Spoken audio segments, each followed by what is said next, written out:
Como dijimos anteriormente, es una paciente de sexo femenino de actualmente 7 años de edad.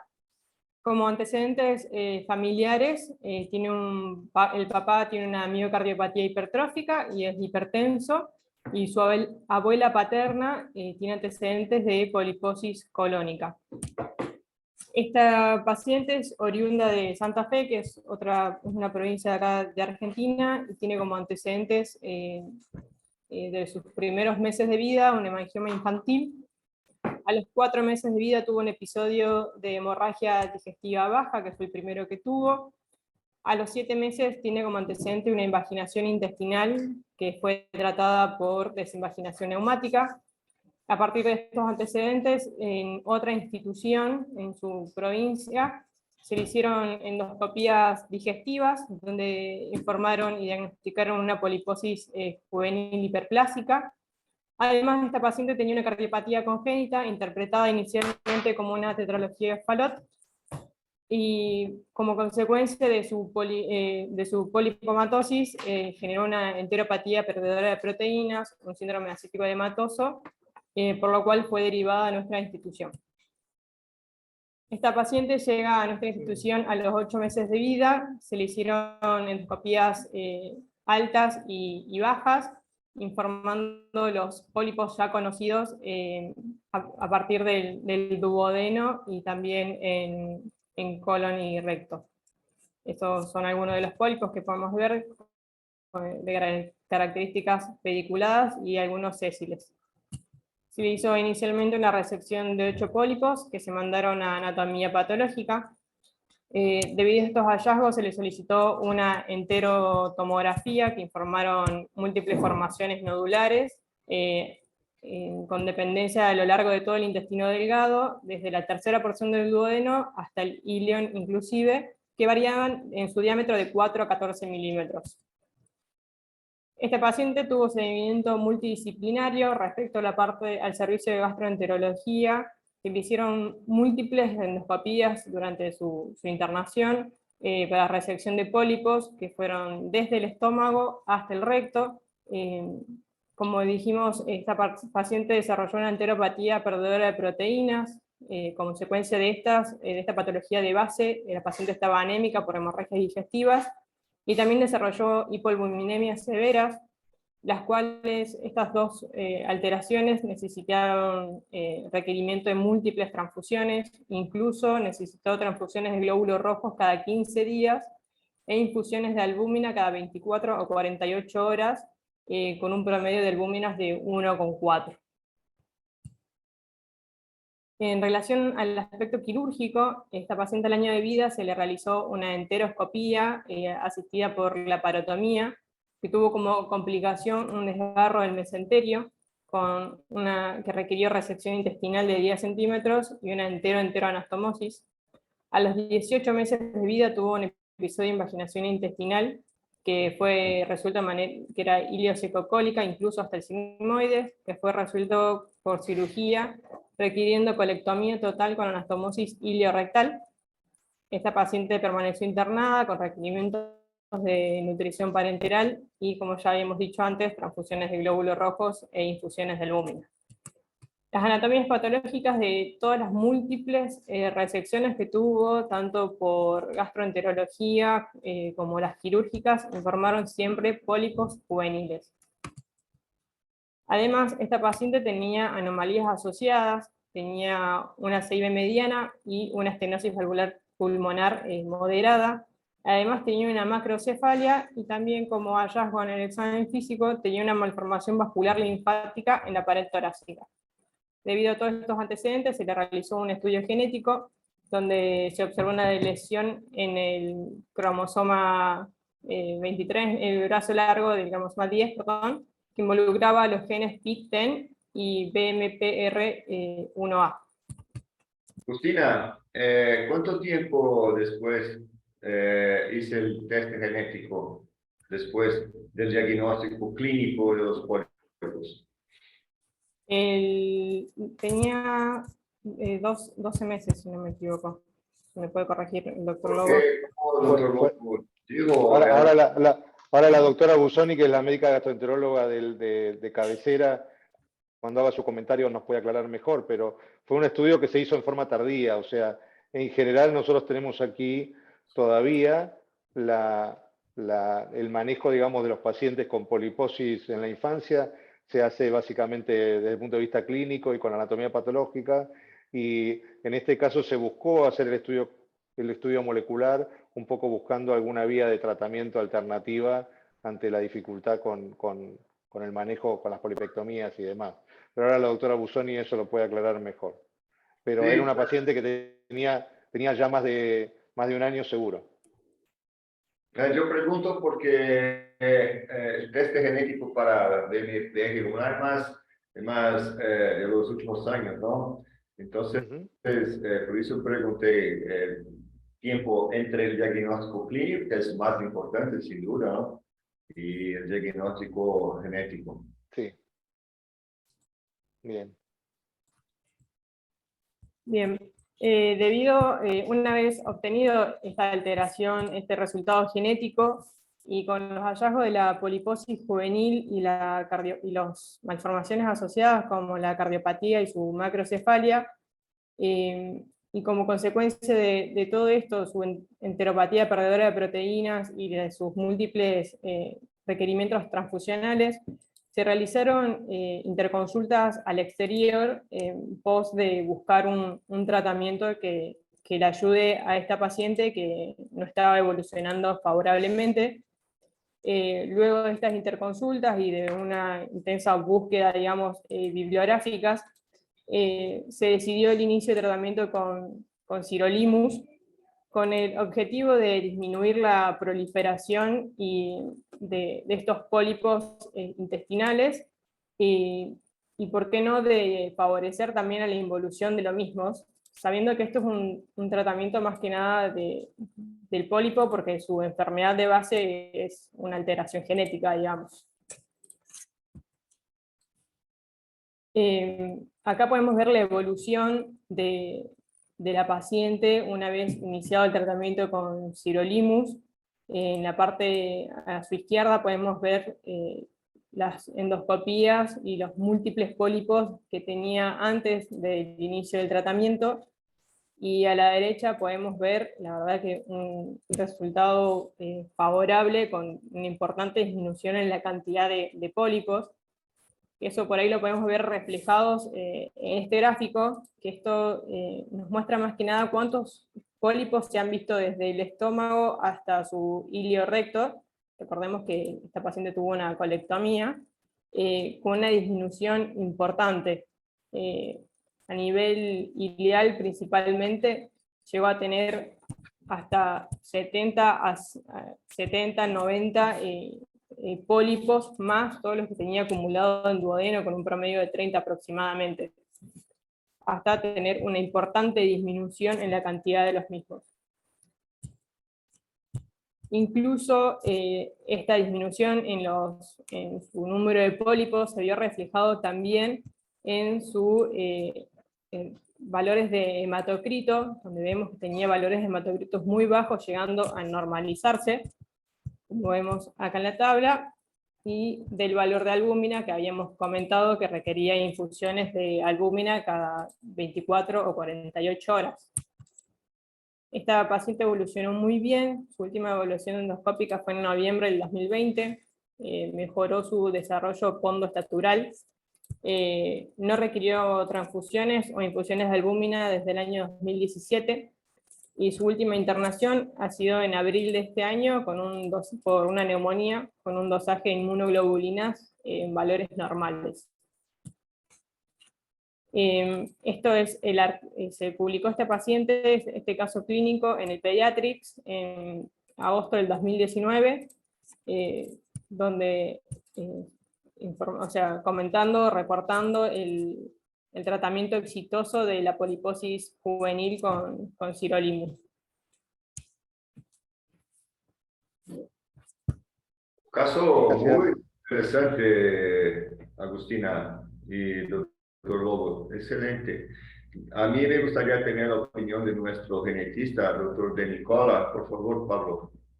Sí, por supuesto. Yo simplemente quería hacer una breve síntesis.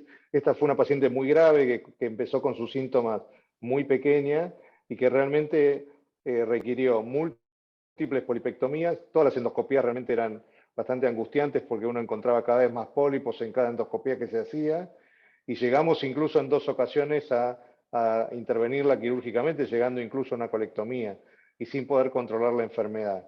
El diagnóstico genético nos permitió identificar esta alteración molecular asociada a una vía regulatoria que podía ser accionada a través de la rapamicina o sirolimus, y digamos, la doctora Busoni, que ahora seguramente va a comentar, digamos, tuvo la inquietud de encontrar o de buscar esta alternativa de tratamiento, que es la primera vez que la publicación fue el primer caso publicado con esta patología, poliposis juvenil de la infancia, tratada con esta droga y con resultado exitoso.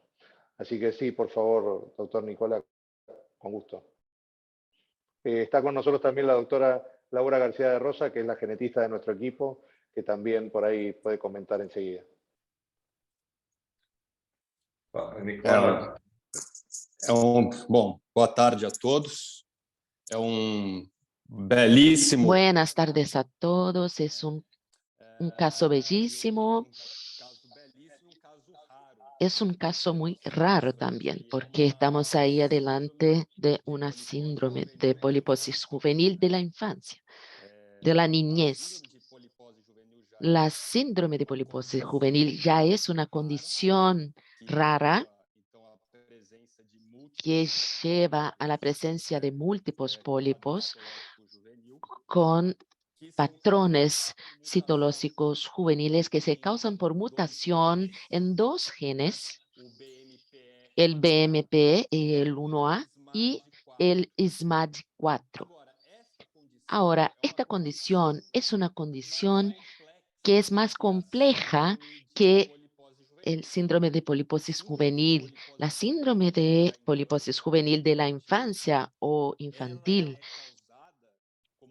es causada, como nosotros vimos en el caso, por una microdeleción de una región del brazo largo del cromosoma 10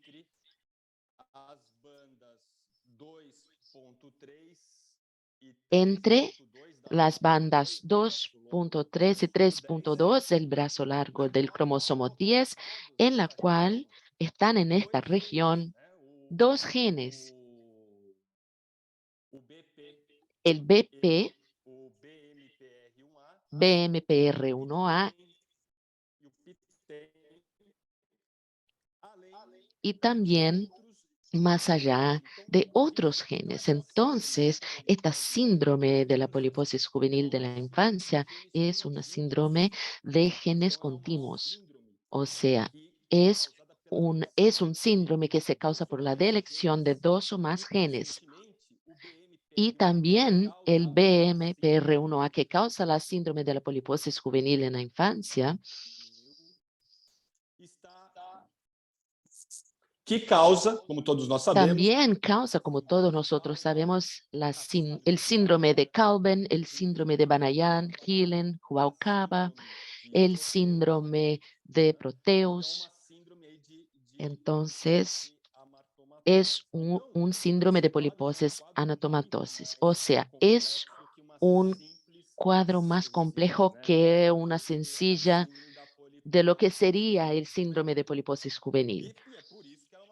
Y por ello es un síndrome más grave con manifestaciones más tempranas. Ahí tenemos una manifestación gastrointestinal muy temprana, a donde vamos a tener la presencia de pólipos, también una enteropatía que va a perder proteína. Vamos a tener alteraciones como una diarrea o sanguínea, o sea, la pérdida de sangre. Entonces, es un síndrome que es antes de los 6 años de edad que se manifiesta generalmente al principio.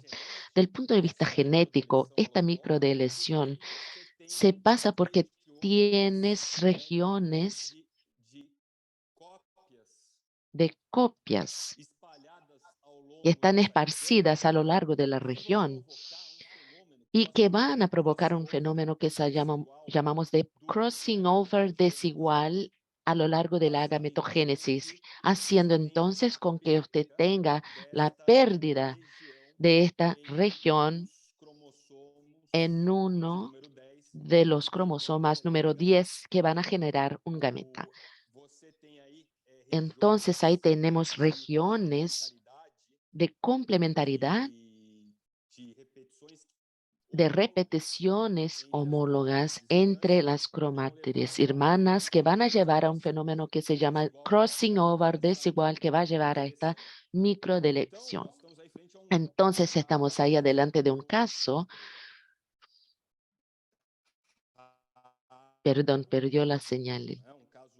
Estamos ahí en un caso complejo del aumento de riesgo para cáncer, en especial las poliposis intestinales.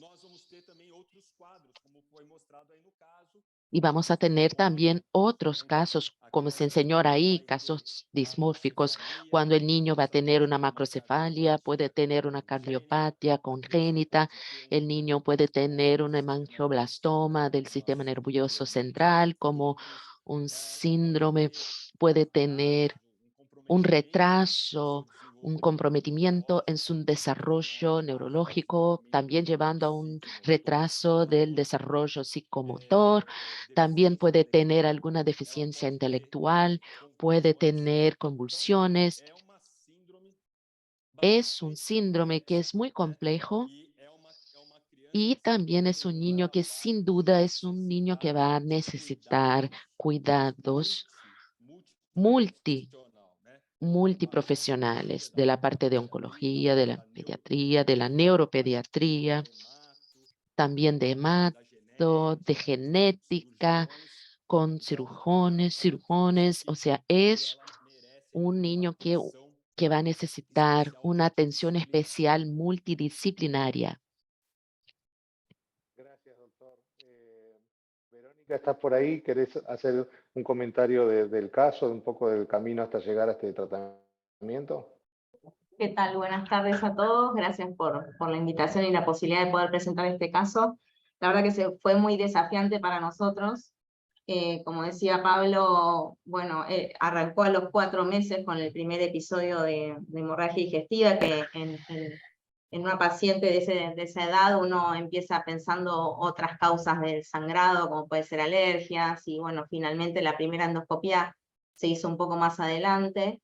La poliposis juvenil de la infancia es la forma más severa y grave de las poliposis juveniles, y realmente, o sea, nosotros consultamos a la paciente y como decía Pablo, o sea, cada vez le hacíamos endoscopía, le resecábamos los pólipos con la esperanza de frenar un poco la enteropatía pardura de proteínas, pero esto no pasaba. Y repetíamos las endoscopías, incluso la enteroscopía, resecando pólipos del intestino medio, finalmente haciendo la colectomía. Y hicimos varias consultas al exterior. En alguna de las consultas nos dijeron, es un caso muy triste, se va a morir. Incluso hemos tenido un paciente también de la misma región de Santa Fe, con el mismo diagnóstico, que llegó en un estado de desnutrición muy severa y que falleció, y no era nuestra intención iniciar el tratamiento y no llegamos. O sea que es una enfermedad gravísima y hasta ahora sin mucha posibilidad terapéutica. Seguimos consultando porque no nos conformábamos con estos comentarios que nos decían no hay nada que hacer, se va a morir. Y bueno, dimos con justamente el último autor del artículo que publicamos, que es el Dr. Fox de Boston, del Boston Children's, que él fue el que nos dijo por qué no le hacen el estudio genético y si tiene la mutación a nivel del PTEN. Esto es lo que activa la vía del mTOR y la proliferación de los pólipos, y si tiene esta mutación, podemos usar el sirolimus para inhibir esta vía y ver cómo nos va. Él me dijo, estoy esperando que tengamos un caso para hacerlo, pero digamos, como la chica tenía estas características que describió Agustina de la macrocefalia, de la cardiopatía, todo daba para pensar en esto. Y bueno, finalmente lo hicimos y bueno, iniciamos el tratamiento con sirolimus un diciembre. En enero la chica hizo una enfermedad de pie, mano, boca, que es una enfermedad viral, y se suspendió unos días. Después retomó, y como decía Agustina, cuando empezamos el sirolimus, la niña no la podíamos externar, o sea, ella vivía en el hospital porque ella tenía un promedio de albuminemia de 1,8, 1,5, y necesitaba realmente pasar albúmina cada 48 horas, y bueno, los glóbulos rojos cada 15 días. Y cuando nosotros empezamos en diciembre el sirolimus, con esta interrupción en enero, y después lo retomó, y la última transfusión que recibió fue el 28 de enero, y desde entonces, esto fue de 2017. Desde entonces la paciente continúa en tratamiento con el sirolimus. Hicimos, creo que hicimos 2 colonoscopías de control posterior, es la última, por lo que dijo Agustina, fue en 2020, yo estoy por verla ahora, creo que en 2 semanas me viene a ver, y la verdad es que me gustaría hacer una endoscopía y colonoscopía, bueno, es pequeña ella, pero bueno, está descrito el riesgo de cáncer a nivel gástrico, y bueno, de colon, pero ella está colectomizada. A propósito de eso, Vero, perdón, no, si quieres terminar, que la tenemos a Laura García de Rosa. Sí, y después Que posteriormente nos puede hablar de justamente el riesgo de cáncer. Nos consultaron, digamos, de otros centros, porque justo cuando estábamos por publicarla, un médico escribe como una carta comentando los resultados con un paciente similar, y finalmente se hizo otro artículo que participamos nosotros con nuestro caso, con más casos de pacientes con este diagnóstico y este tratamiento, y con buena respuesta. Buenísimo, gracias. Laura, ¿cuál sería, digamos, cuáles son los riesgos que tiene esta paciente y los desafíos que tenemos como equipo médico a lo largo para el resto de su vida? ¿Y cuál sería, digamos, el plan de vigilancia o de seguimiento que tendríamos que hacer con ella? Bien, es una pregunta compleja porque es una paciente compleja, desde ya redundante repetir esto porque lo dijeron todos, pero desde el mecanismo molecular, digamos, por el cual se produjo la patología de la paciente, estamos hablando de una microlesión que abarca 2 genes supresores de tumores, el PTEN y el BMPR1A. Este esquema que yo muestro acá en este slide, en realidad fue propuesto inicialmente para pacientes con mutaciones en PTEN, variantes patogénicas en PTEN, relacionadas con el síndrome de Cowden, pero hoy por hoy se acepta para todos los pacientes que tengan mutaciones en PTEN, cualquiera sea el mecanismo o la manifestación clínica. Como bien señaló el doctor, puede haber fenotipos varios implicando este gen Cowden, el síndrome de Bannajan, el Proteus-like, Proteus-related, bueno, varios fenotipos, pero al ser un gen supresor de tumores hay que hacer cierta vigilancia. En niños se recomiendan, bueno, examen físico anual y evaluaciones regulares del desarrollo y proceso de aprendizaje, porque además de ser un gen supresor de tumores, es un gen que tiene que ver en muchos procesos de neurodesarrollo y migración neuronal. Entonces, es frecuente que los chicos con mutaciones relacionadas con este gen tengan algún tipo de trastorno de aprendizaje o retraso madurativo o afectación en su neurodesarrollo, entonces es algo que hay que revisar. Y ecografía de tiroides en niños, porque se ha relacionado con el aumento del cáncer de tiroides, y el caso más precoz reportado es un paciente de 7 años.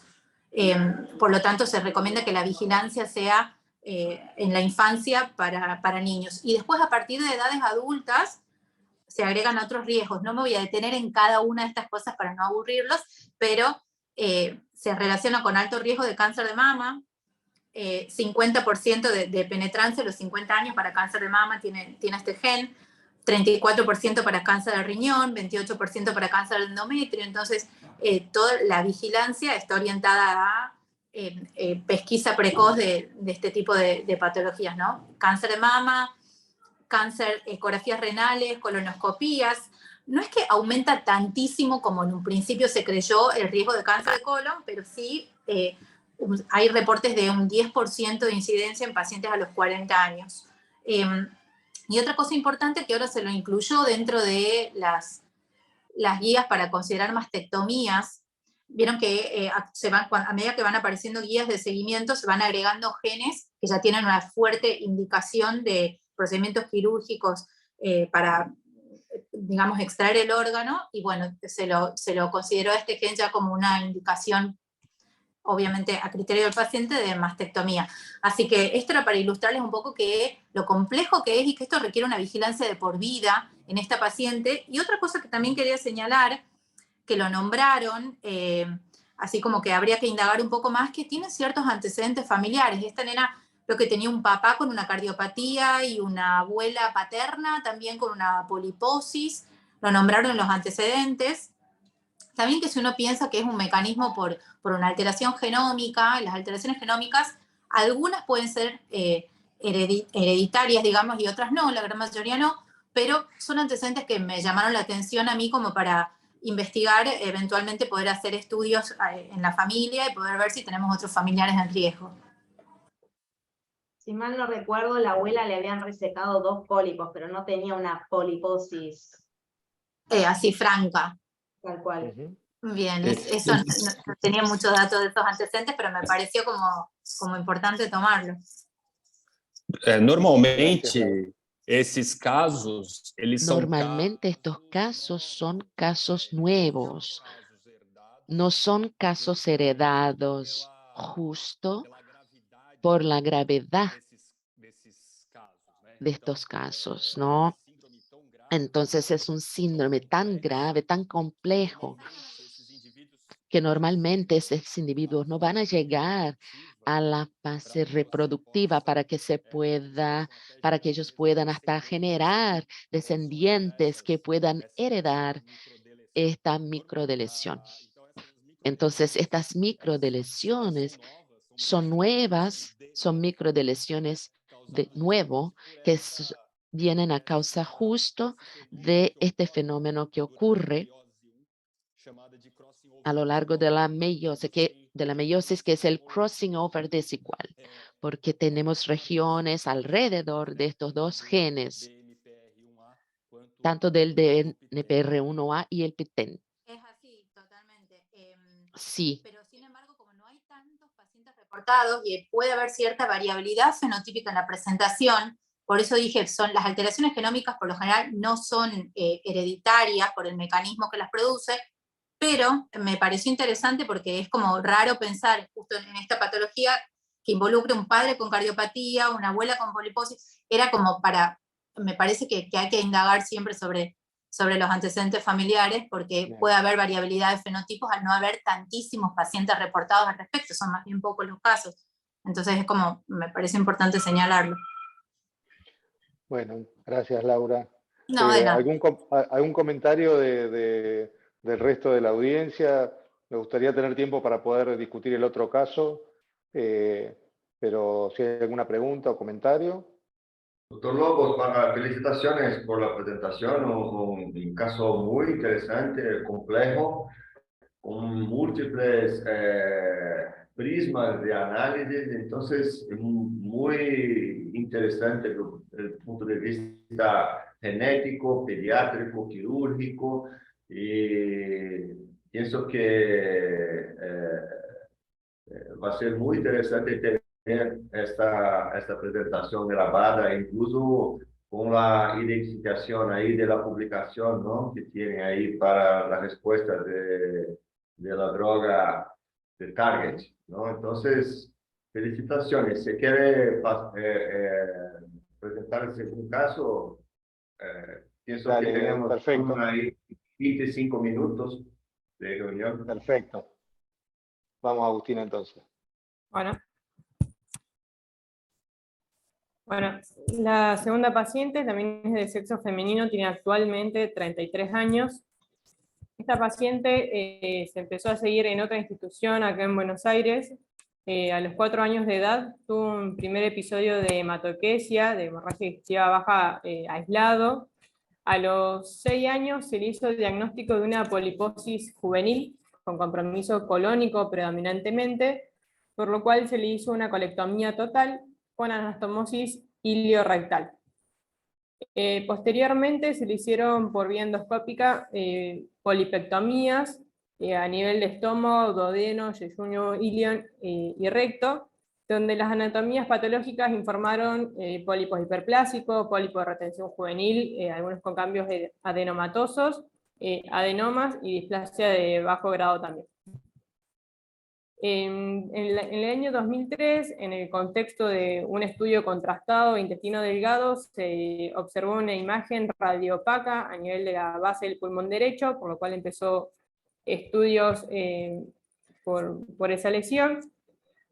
A los 10 años tuvo un episodio de un accidente isquémico transitorio, y esta paciente al examen físico presentaba episodios de epistaxis, cianosis, hipocratismo digital, y también tenía telangiectasias conjuntivales.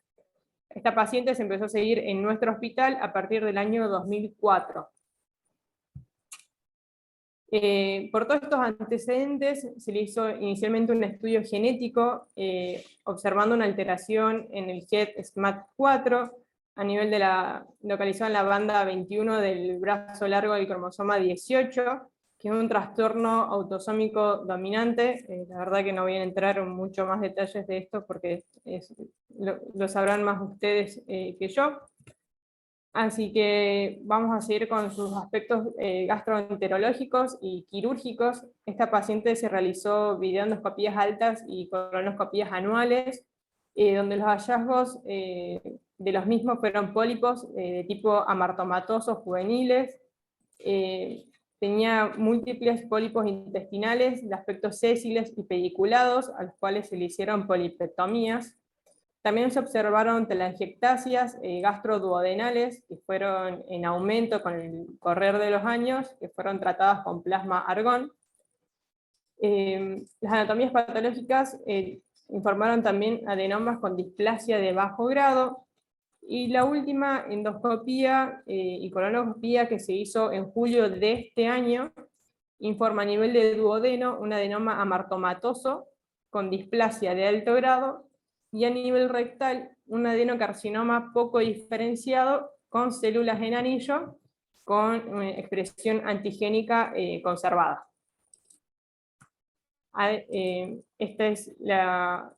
El estudio se completó con una tomografía de tórax, de abdomen, perdón, que informan una invasión tumoral circunferencial a nivel del recto, que invade que pasa más allá de la muscular, por lo tanto es un T4 y tiene imágenes a nivel del mesorrecto de ganglios heterogéneos, por lo cual es un N2 también. Y además tiene un hallazgo de un hidrosalpix izquierdo. Esto respecto al aspecto gastroenterológico de esta paciente. Además, es seguida por el servicio de telangiectasia hemorrágica hereditaria, porque como les dije, esta paciente en el año 2003 tuvo un hallazgo de una lesión a nivel pulmonar derecho, por lo cual se le hizo diagnóstico de esta patología, acompañado por las telangiectasias gástricas y conjuntivales, que también son parte del síndrome, y por sus fístulas arterias venosas pulmonares ha recibido múltiples embolizaciones pulmonares y ha tenido varios episodios de hemoptisis. Acá podemos ver el material de embolización de producto de todos los procedimientos que se le han hecho a lo largo de estos años. En agosto del 2019, producto de un episodio importante de hemoptisis, se le hizo una lobectomía pulmonar inferior derecha. Acá podemos ver los últimos estudios por imágenes, donde hay mucho artefacto debido al material. Y además, esta paciente tiene una malformación arteriovenosa en el sistema nervioso central a nivel del vérmix, a nivel parasagital derecho. Esta paciente presenta episodios de cefalea y esta lesión aún está pendiente de tratamiento. Como anomalías asociadas, esta paciente tiene una micrognatia, tiene una hiperlaxitud articular y tiene una dilatación de la raíz aórtica, y está también en seguimiento por el servicio de endocrinología por un hiperparatiroidismo primario, tuvo algunos episodios de hipofosfatemia incluso, productos de todos sus tratamientos. En enero del año 2018 se le hizo una paratiroidectomía inferior izquierda que informó un adenoma paratiroideo.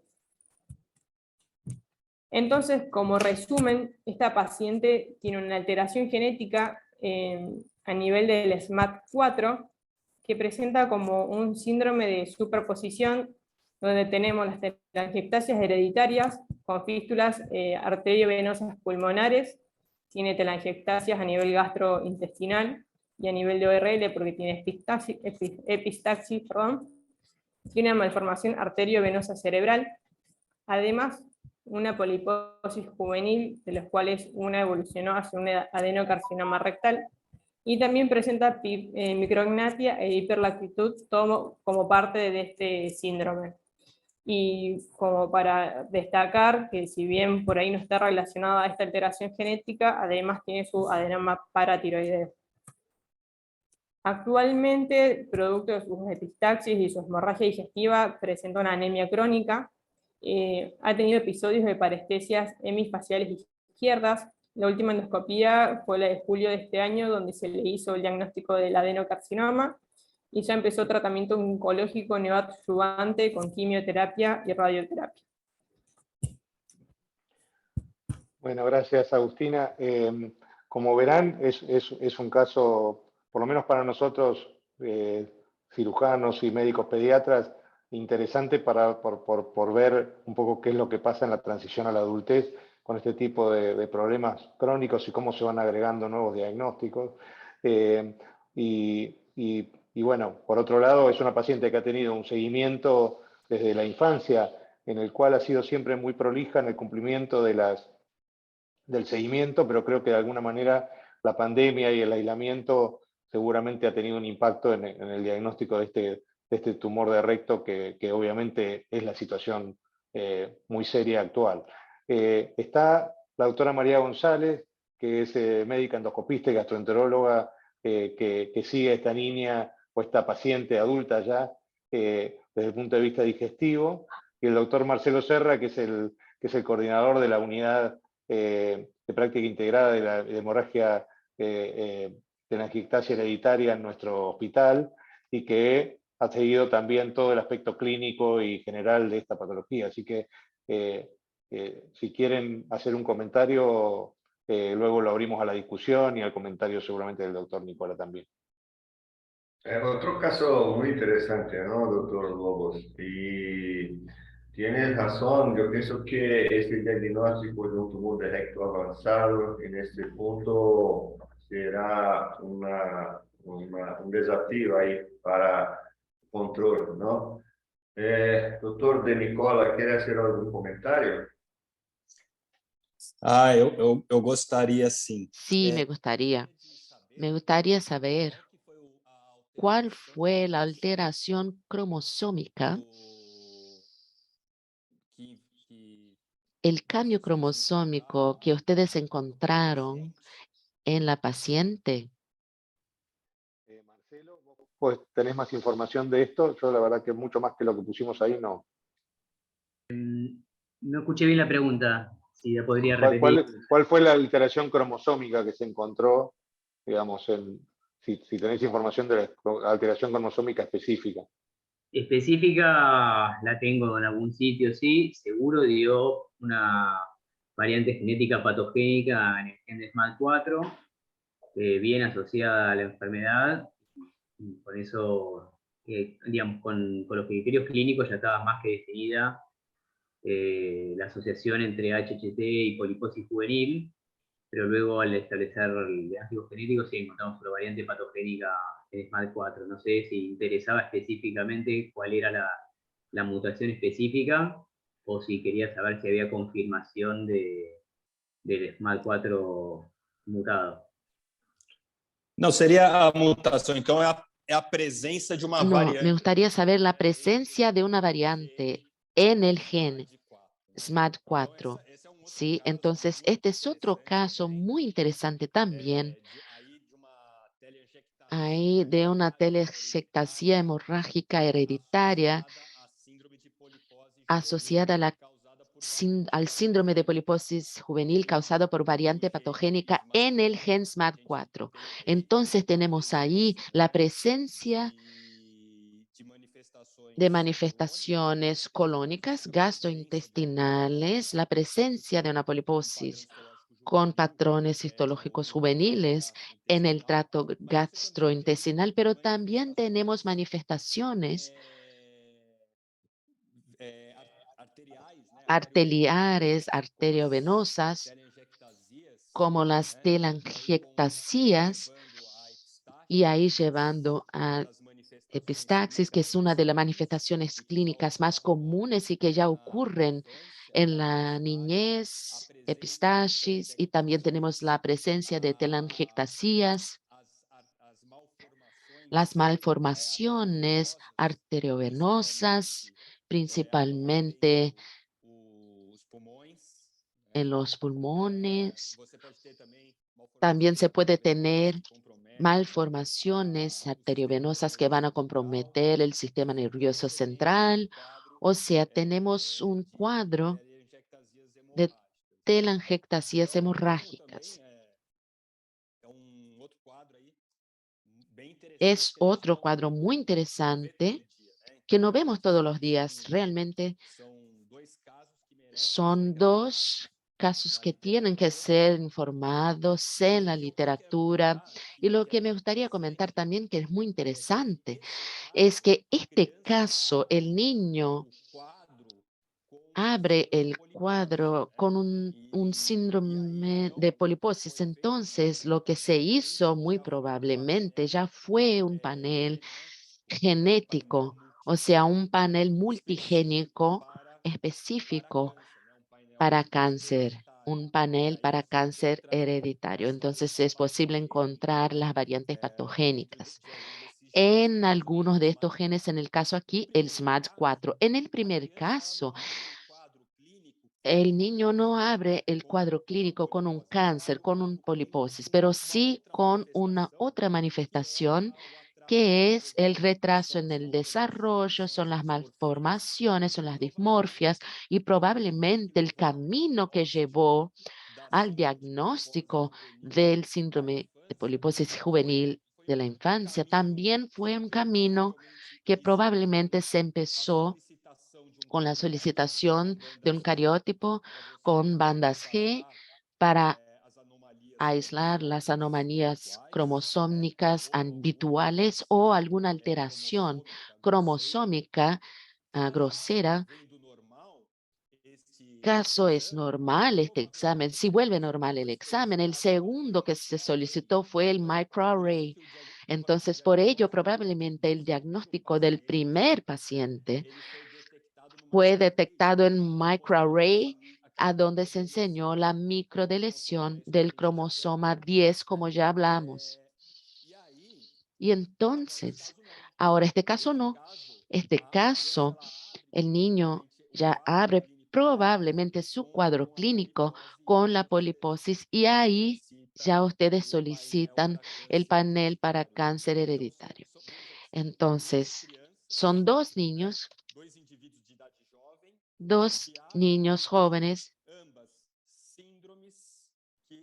Los dos tienen síndromes de predisposición hereditario al cáncer. Son síndromes que van a aumentar el riesgo de cáncer a lo largo de la vida y también van a aumentar el riesgo, tanto que ellos ya tienen cáncer cuando son muy jóvenes, pero van a abrir el cuadro clínico de manera distinta. Mientras el primer caso, el cuadro se abre con un retraso de desarrollo neurológico y la presencia de malformaciones y dismorfías. El segundo caso abre el cuadro con la presencia, por así decir, de las poliposis colónicas. Y se puede ver que el flujo de exámenes para llegar al diagnóstico fueron por dos caminos distintos. En el primer caso fue un cariótipo por microarray y en el segundo fue la solicitación de un panel multigénico para cáncer hereditario. Los dos casos son muy interesantes. Felicitaciones a todos. Y estos dos casos, sin duda, solían ser publicados. Gracias, doctor. María, ¿querés hacer algún comentario con respecto al seguimiento y a este último hallazgo del cáncer de recto? Sí, la verdad que acá hay dos desafíos. En este síndrome de superposición no es el desafío de los que hacemos cáncer hereditario de ver solo disminuir el riesgo de cáncer a nivel digestivo, ¿no? En estos casos, sino que tienen además anemia, un montón de patologías asociadas con una morbilidad muy importante que a veces interrumpe la posibilidad de hacer intervalos de vigilancia adecuada y disminuir el riesgo de cáncer de intervalo, ¿no?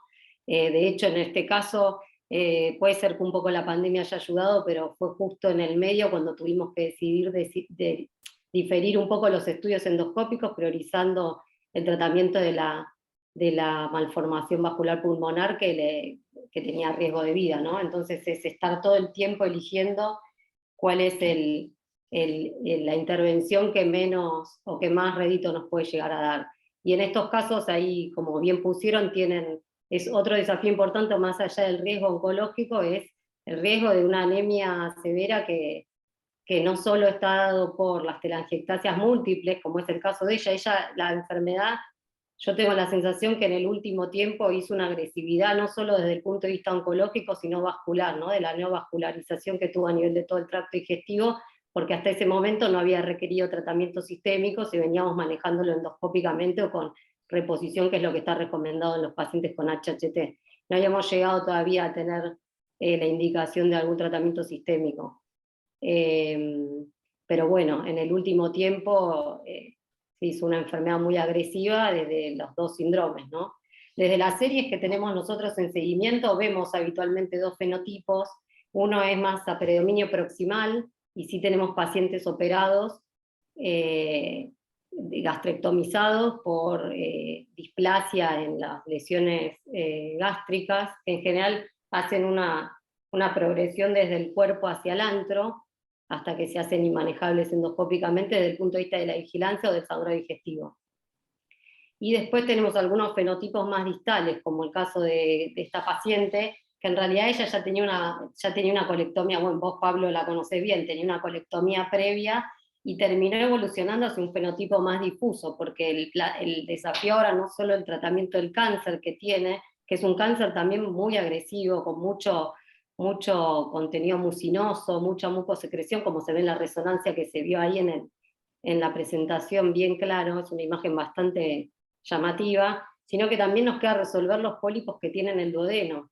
En ese mismo procedimiento que yo le hice la detección del cáncer de recto, le resequé un pólipo de 5 centímetros a nivel del duodeno proximal, en la rodilla del duodeno, con displasia de alto grado también, o sea que todavía eso está resecado, pero tiene tapizado el duodeno de pólipos que al parecer, según mi sensación, van progresando bastante rápido. Por eso tiene un control más con endoscopía en la que se le van sacando lesiones. Por ahora la idea es manejarlo endoscópicamente, pero bueno, porque está en tratamiento quimioterápico y rayos, pero la idea es ir pensando alternativas, no solo del manejo vascular, que se nos está haciendo difícil por la anemia y el sangrado, sino también desde lo oncológico, ¿no? No sé, Marcelo, si querés agregar algo vos más de la enfermedad propia de HHT. Sí, lo que se ve, como decías vos, es que siempre ella tuvo, digamos, una enfermedad muy severa, con una reproducción prácticamente muy poco vista de la cantidad de fístulas pulmonares, no solo de la generación de fístulas arteriovenosas pulmonares nuevas, sino de la repermeabilización de fístulas previas, y con mucha actividad angiogénica, no solo a nivel de la circulación arteriovenosa pulmonar, sino que también lo hemos visto con una angiogénesis de revascularización a través de arterias bronquiales. Eso fue lo que generó estos episodios de hemóftisis severa con amenaza de vida, y tuvimos que hacer una lobectomía de urgencia, casi 2. Luego de eso también volvió a repermeabilizar, volvió a generar fístulas arteriovenosas pulmonares con repermeabilización por bronquiales, que pudimos hacer una embolización medio innovadora a través de arterias bronquiales con Onyx o con técnicas que eran bastante polémicas para ese caso, pero con poca solución, si no, y con mucho riesgo de ella. Y eso sin duda fue de alguna manera anteponiéndose a los controles oncovigilantes para poder haber evitado esto. Pero sin duda existe en los últimos, diría, 3, 4 años, una explosión de su enfermedad que se ve en forma dual, digamos. La proliferación de malformaciones macrovasculares, la proliferación de lesiones microvasculares en el tubo digestivo y la generación de estos pólipos y degeneración en cáncer. Tal es así que cuando vimos esta progresión, el enfoque de esta enfermedad, digamos, en la progresión, supongamos, digestiva y nasal severa, se usan anticuerpos monoclonales anti-VEGF. Lo que pasa es que en este momento teníamos que frenar o optimizar la cascada de señalización para tratar de evitar. O sea, empezamos a pensar desde el punto de vista molecular qué mecanismos target podríamos estar tratando de mejorar para optimizar, digamos, para compensar la insuficiencia de SMAD4. Digamos, conversando con colegas que manejan muy bien esta señalización, incluso inhibidores de mTOR en HHT, porque estamos así también tratando de ver cuál es la utilidad y la validez. Pensamos en inhibidores de angiopoyetina 2, que de momento uno podría llegar a contar con el faricimab, pero desde de indicación ocular, como que pensando desde la fisiopatología frenar un poquitito la virulencia de esta enfermedad, que actualmente creo que nos va a terminar ganando porque ya repermeabilizó otra fístula con un diámetro arterial de 4, 5, 6 milímetros en la arteria aferente. Nuevamente la expone a un riesgo elevado de embolias, ni hablar si es una trombosis asociada al cáncer, y una CB vinculada a estas fístulas, o en alguna de estas vías entra algún germen y es en los sesos cerebrales, y que está permanentemente moviendo piezas en contra de su salud. Así que desde lo nuestro, actualmente estamos como muy preocupados con su cáncer, que por suerte es localizado, pensando todavía en cerrarle la fístula pulmonar que se abrió, y todavía no hemos solucionado la del cerebro, porque cada vez que íbamos a solucionar también la del cerebro tenía algún problema en el medio. Otra de las cosas que se ven en estos síndromes, y que cada vez se describen más, es la debilidad en la pared vascular. Es decir, que por diferentes mecanismos moleculares, la pared vascular está debilitada, no solamente, digamos, se generan conexiones arteriovenosas y desaparición de la red capilar propio de HHT, sino que además pareciera haber una laxitud de la pared vascular. Yo creo que esto está contribuyendo a vencer estas embolizaciones pulmonares que siempre estuvieron bastante bien hechas, y a su vez, no sé si tendrá, bueno, la dilatación de la raíz aórtica la estamos vigilando, ¿verdad? En realidad, pero creo que puede hacerla tranquilamente. Así que desde nuestro lado, más allá de trabajar con las manos y las pinzas, estamos pensando muy en el enfoque molecular y esperando a ver si nos largamos a hacer algún tratamiento muy off-label que incluya quizás sirolimus, que incluya quizás algún tratamiento, otro antiangiogénico, el bevacizumab, podemos usarlo también en el contexto de su cáncer, pero bueno, sabiendo que no tiene que operarse porque inhibe la cicatrización, y bueno, y la epistaxis también está peor, que no era un gran problema en ella. Así que bueno, este es el panorama que tenemos con ella, y veremos cómo nos va cómo le va a ella, y ojalá podamos por lo menos frenar la actividad molecular que parece que está bastante descontrolada. Gracias, Marcelo, gracias, María. Doctor, creo que estamos en tiempo cumplido. No sé si hay alguna pregunta o comentario. Sí, estamos con nuestro tiempo completo. Si quiere parar de compartir la pantalla, por favor, Agustina, Nosotros gostaríamos de agradecer mucho la presentación, por la preparación, y siempre tenemos mucho trabajo para preparar estas presentaciones. Entonces, nosotros sabemos que nuestro tiempo es siempre corto, ¿no? Y tener una hora ahí en el viernes para participar de nuestro grupo, sabemos que tiene que tener una voluntad ahí de contribuir y compartir su conocimiento. Entonces, en nombre del Grupo Latinoamericano de Estudios de Tumores Hereditarios, doctor Lobos, a mí, como chairman, me gustaría mucho de invitar a su grupo para participar de nuestras reuniones regularmente, porque es muy enriquecedor tener personas así con conocimiento en esta área y hacer exchange de conocimiento en áreas diferentes, como cirugía pediátrica, cirugía oncológica, genética, nutrición, pediatría y así por delante. Entonces, nosotros de nuestros grupos somos muy a favor de colaboraciones. Entonces, su grupo todo es muy bienvenido. Las reuniones son 2 veces por mes, de febrero a noviembre. Entonces, si me permite, voy a pedir para Jefferson, que es nuestro secretario general, para enviar las charlas todas para su email, doctor Lobos. Y siempre que quiera participar, será un gusto para nosotros. Muchas gracias. Muchas gracias. La palabra es tuya para encerrar nuestra presentación de hoy. Muchas gracias. Sí, creo, como decía al principio, creo que es un espacio, siempre es importante estos espacios donde se cruzan distintas disciplinas y uno puede ir aprendiendo de diferentes casos y de experiencias de otros centros. Muchas gracias por la invitación nuevamente. Gracias a los expertos que me acompañaron, que participan del tratamiento de estas pacientes tan complicadas. Así que gracias a todos. Muchas gracias. Hasta luego. Adiós, gracias. Chao, gracias. Hasta luego. Gracias.